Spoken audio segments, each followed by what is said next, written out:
Shalom, ladies, and welcome to Tour for the Nations Women's Gathering. Welcome to my tent. Welcome to my humble abode.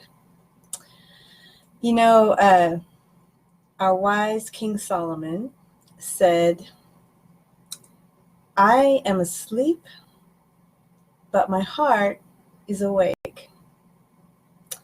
He said, "And the voice of my beloved is knocking." So, how many times have we felt like there's two things going on inside of us? I am asleep, but my heart is awake. So, we have this idea of in our heart, we want a connection with God. In our heart, we have a desire to have a certain kind of life, certain kind of relationships. But somehow, there's a disconnect. And somehow, the way it actually plays out, it doesn't happen. It's like two opposing forces. We have our physical body, and then we have our soul. And so our beloved, he understands that we're these frail human beings, and he's knocking, and he wants us to make him a part of our physical world. He wants us to connect with him. So we're going to talk tonight about a very, very practical thing that I learned as a way to take care of this dichotomy, take care of this two opposing forces going on inside of us. I am asleep, but my heart is awake. I was listening to an author talk about his life and talk about what prompted him to write his book.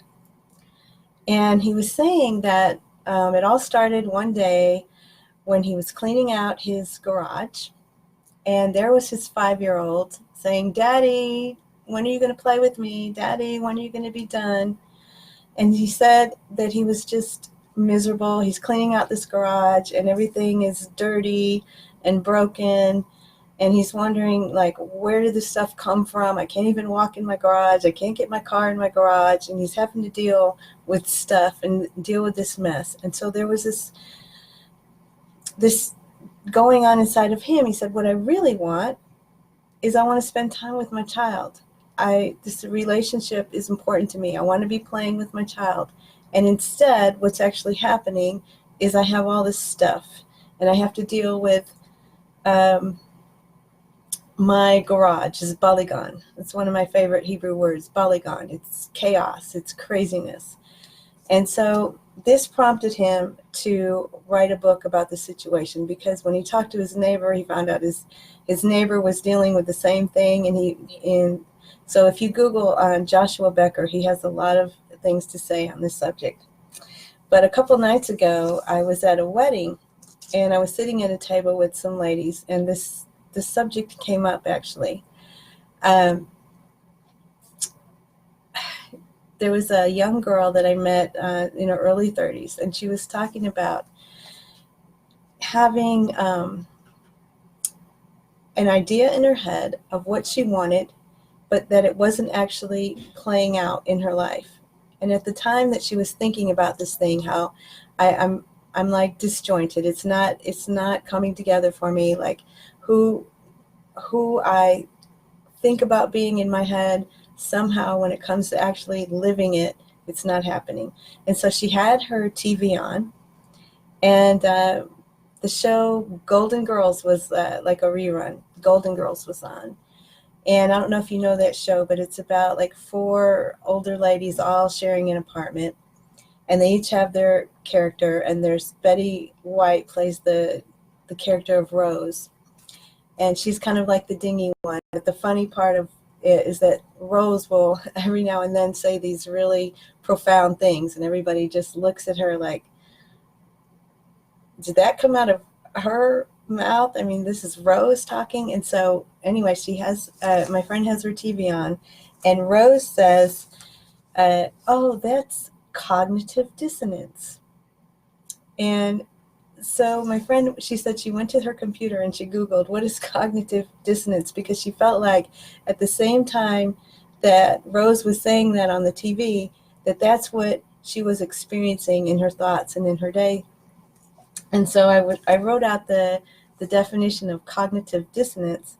It says, cognitive dissonance is used to describe the feelings of discomfort that result when your beliefs run counter to your behaviors and or new information. And so she was in a place, she was telling us about where she was receiving all of this new information, and yet somehow she wasn't taking that new information and making it real for her and making it a part of her life.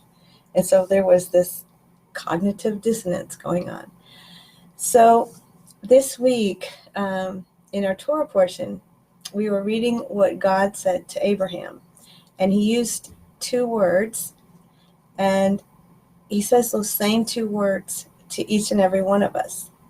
Each and every one of us should do what God told Abraham to do. And these words are lech lecha in Hebrew.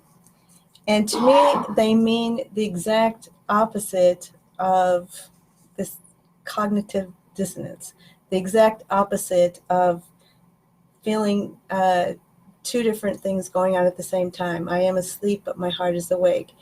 So God said lech lecha in Hebrew, which means, it's hard sometimes to get a really good translation of a Hebrew phrase, but the closest we can come to that is something like go to you, or find your real self, find the real you, or return and connect to the real you. Return to like your spiritual self, where your soul is running the show, not your body. And so sometimes our body can be kind of like a zombie, kind of like unconscious or asleep, so to speak. Like we can find ourselves all of a sudden in a Balagan, like this man that said, I don't know how this garage all of a sudden got like this. Or we can look at any area of our life. How did I accumulate all this debt? Or how did I just all of a sudden have no time for anything? Like was I asleep? Like, why wasn't I like more aware and making these, like I ended up with a life that really doesn't fit the one that I have in my head. So I'm not being true to myself. There's this disconnect going on.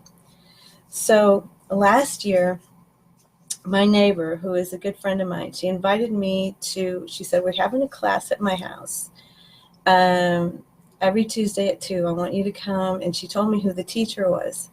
And I absolutely love this woman that is the teacher. And I said, really? So what is the class? What do y'all talk about?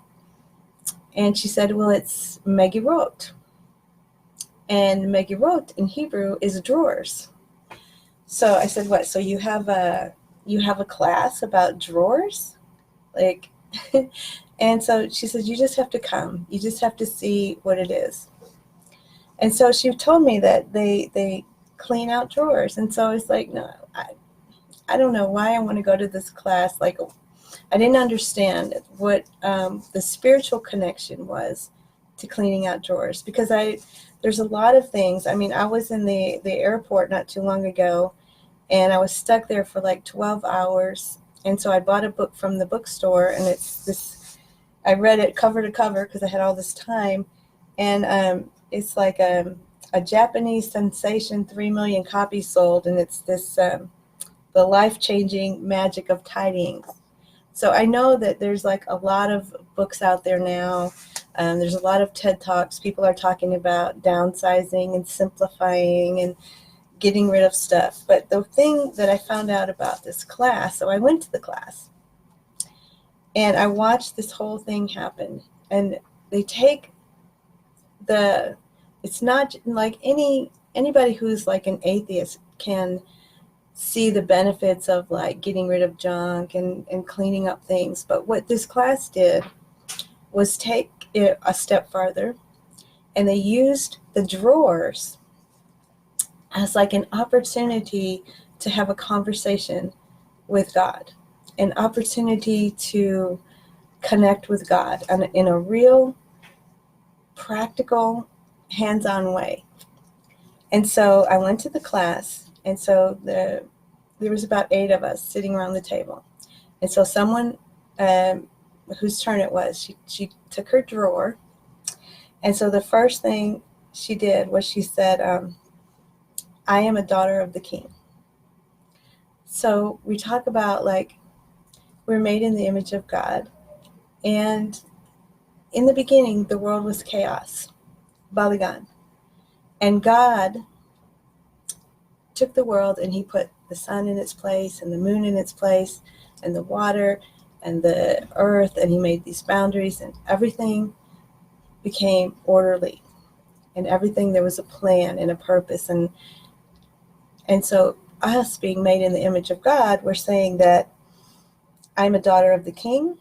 This drawer is chaos. This drawer is Balagan. But because I'm made in the image of God, I have the power to bring order to this drawer. So it's just taking this to a new level. It's just totally inviting God into this whole experience. So the next thing that she did was she named everything in the drawer. So, okay, this is a stapler, and this is pens, and then this is a flashlight, and this is, okay, so she's taking everything out and she's naming it. And the idea behind that is,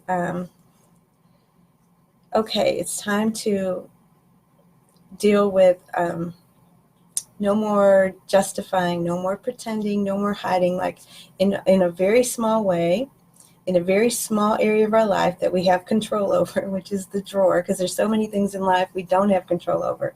So we take this one drawer and we say, okay, I'm just going to look at it. I'm just going to be in touch with reality. I'm not going to be asleep anymore. I'm not going to be unconscious.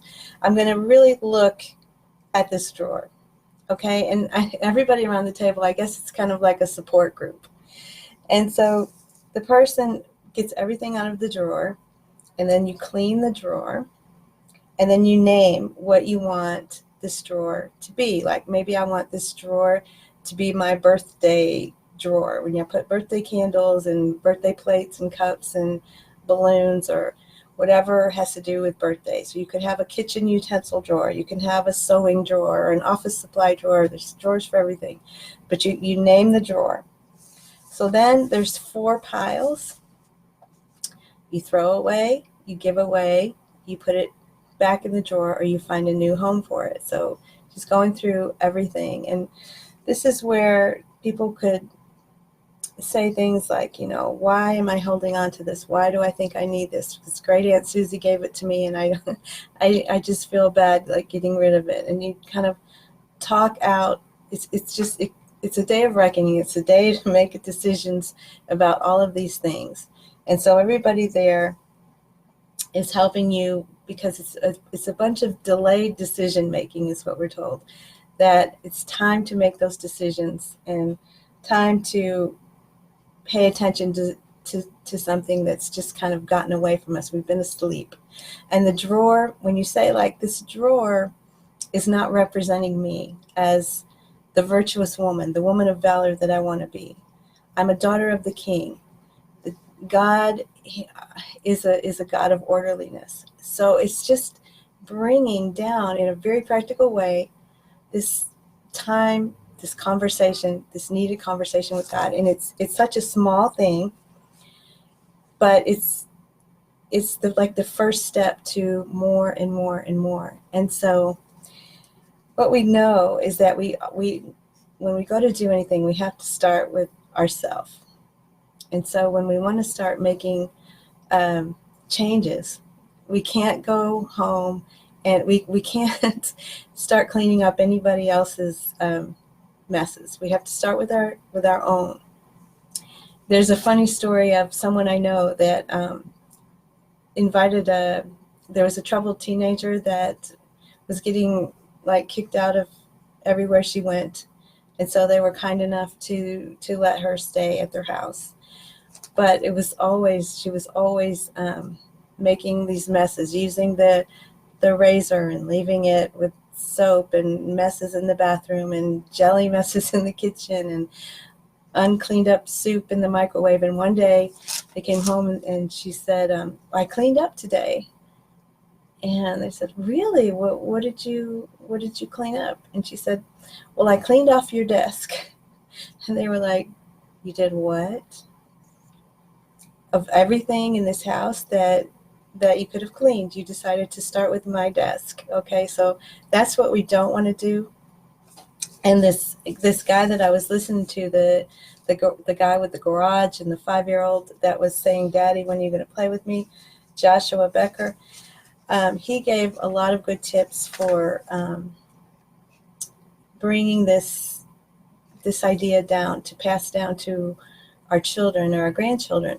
The first thing they have to do is, he said it's totally unfair to start the process with your kids' toys. What happens is, if our family sees that we're dealing with our stuff, we're starting with our kitchen, with our bathroom, with our clothes, whatever it is, that we're becoming daughters of the King, that we're realigning our life, that we're taking our sleepy parts of us and making it, just becoming this Lech Lecha, real self person that we want to be. They see us doing it. One man, after 4 years of seeing his wife kind of go through things and tidy up and declutter, and he was like, don't touch my stuff, don't touch my stuff. And so she just stuck to her own, taking care of her own things. And finally, after 4 years, he finally got on board and he said, yeah, I appreciate what you're doing. I see the benefits of it. And he got on board and he wanted to go through and clean out his stuff too. So if our kids see, like for 8 months, they've seen, okay, Mom cleaned out all the kitchen drawers, and she cleaned out the bathroom. And now she's cleaned out off the shelves in the living room, and she went through her bedroom, her stuff. They kind of know, they kind of can see it coming, that the day is going to come where you're going to go into their room and you're going to be like, okay, we're going to go through your stuff. But this is such a neat thing that we can teach our children, our grandchildren, and we can teach them to connect to God. And how there's like a high when we buy things, but it only lasts so long. And the idea would be like, wow, wouldn't it be great if there's even a bigger high in giving things away? And I remember, I had 6 kids and our house was like 1,400 square feet. So nobody had like a lot of space. And we were always loading up the truck. And I would say, there's poor kids out there that, if you're not using stuff, we need to take it. And we always had this idea of getting rid of, taking out, because I garage saled a lot. And so I was always bringing stuff in, or people would say, they would bring over bags and bags of clothes because, you've got all these kids, these clothes will fit. And so I was constantly like going through stuff, picking out what we really needed and getting rid of the rest, because everybody knows, you can start to feel like so full, overstuffed, balagan in your house. And so we know the benefits of that. But like I said, we need to take it a step further than just cleaning out stuff. But it's a beautiful way to connect with God and invite him into the whole process. Invite him in as our beloved who is knocking and wants to be a part of our life, and just say, I want you to help me clean out this one small area of my life, and then take it to another and to another. I want what's inside of my head to line up with what is actually playing out in my world around me. And one of the things that kids need to learn, and this is really not about buying more storage containers or getting a storage unit. It's really about just kind of thinking, like not being asleep, like conscious choices. Do I really need this? And you know how you can know something, you think, oh, my kids have too much stuff, I have too much stuff, we don't need anything. And then the next thing you know, you're at the mall and you're buying something. And so it's like there's the disconnect between what I really want and what I'm actually doing. So it's not something that is a one-time thing. It's like it's so ongoing. I heard the statement that simplicity is an action. And so every single day, it's like not falling asleep, like not being just going through life habitually, not thinking. It's like really making conscious choices and teaching our kids also. They need to learn boundaries. Like you only have so much time, you only have so much space, you only have so much money. And so when your child has, like you could say, this is how much, these are the shelves that we're going to allow for your things. And so you have some choices to make. What do you really, really love? What do you really want on these shelves? And you have to get rid of some stuff because this is how much space you have. These are your boundaries. And this is a good thing for kids to learn. Like it's not just indefinite amounts of time and indefinite amounts of money and indefinite amounts of space. Like there's choices to be made and deciding what's most important. And this comes up into our adult life. You know, what do I really want? What do I really want? You know, what kind of life do I want to create? And it's really nice to get our children thinking about, they say always compare down, don't compare up. Like let your child know how much they have and how many people out there really could benefit from the things that they get rid of. And so just take this whole experience and make it about bringing God into it, not just about minimalizing, not just about simplicity, but about making a connection with God and becoming our true selves, doing this lech lecha, just having our surroundings.